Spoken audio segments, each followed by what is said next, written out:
Question time. That buzzing is really funny. It's throwing me off because my phone's not in my pocket. So these again. Stare at the camera. This camera.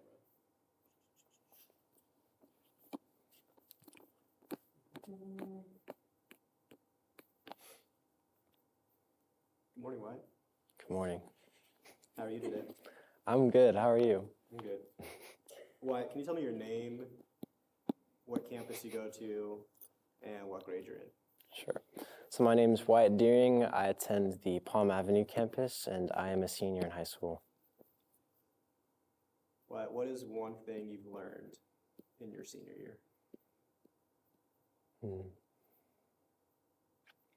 One thing I've learned is to just be content with where I'm at.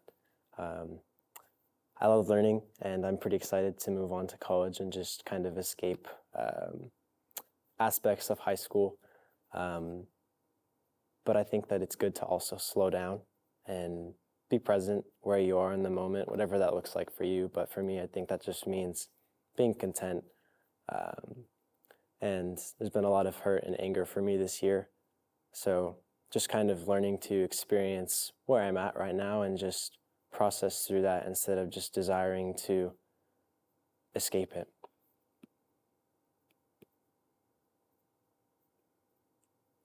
As you've been processing your anger, what are you learning about yourself? What am I learning about myself? Definitely, as I've processed it, it shows the brokenness within me. I think there's a lot of feelings in me that says that there needs to be justice within the situations that have produced the anger. And that's just not how we see things in Scripture. I mean, there is an aspect of justice and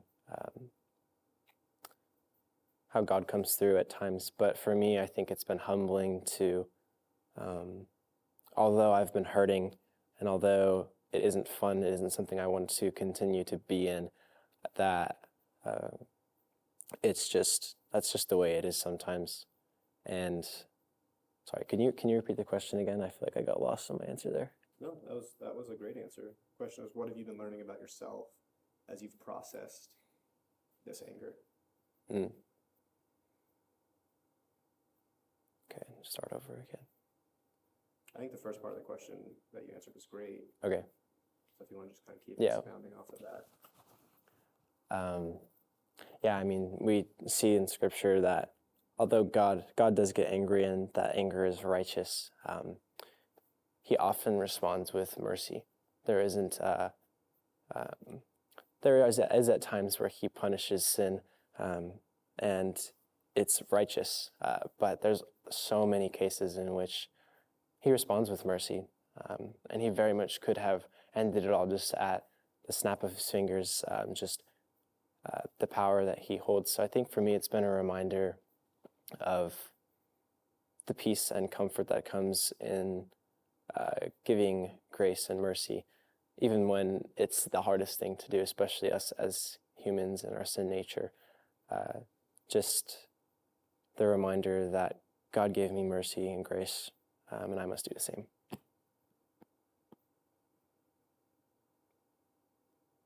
What is one thing you would say to 7th grade Wyatt? A lot of things. Let's see. Narrow it down to one.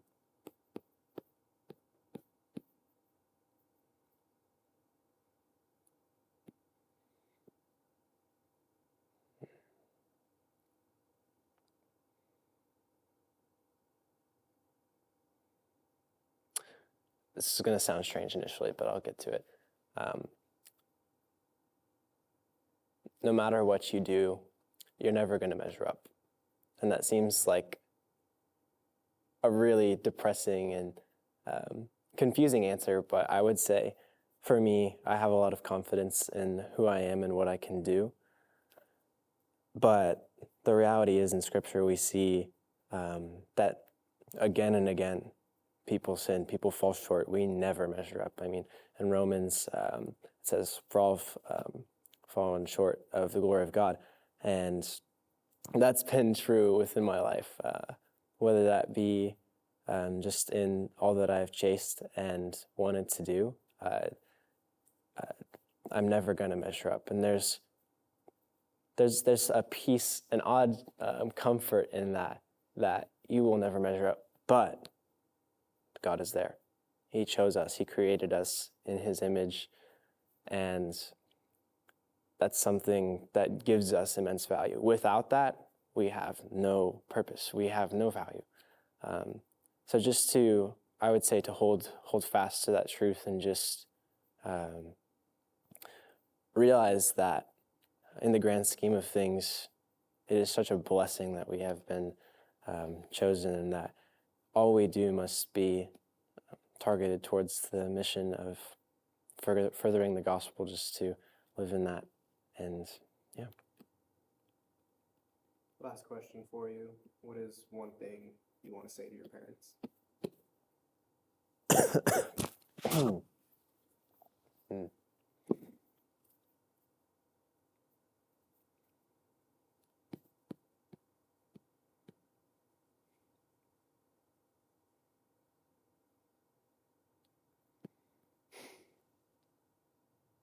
Those are hard questions.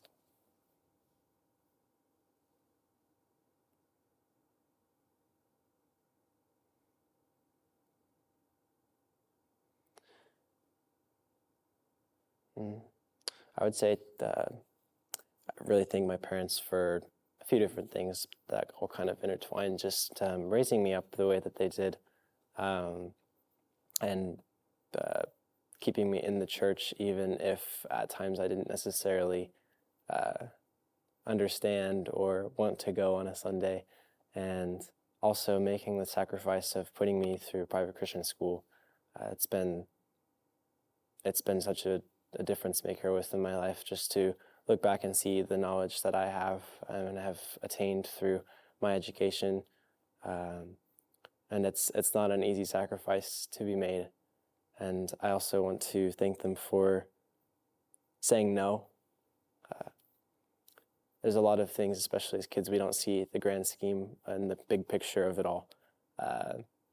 So I want to thank my parents for guiding me into the man that I've become, and just continually pouring wisdom into me, and shaping me to be where I'm at today.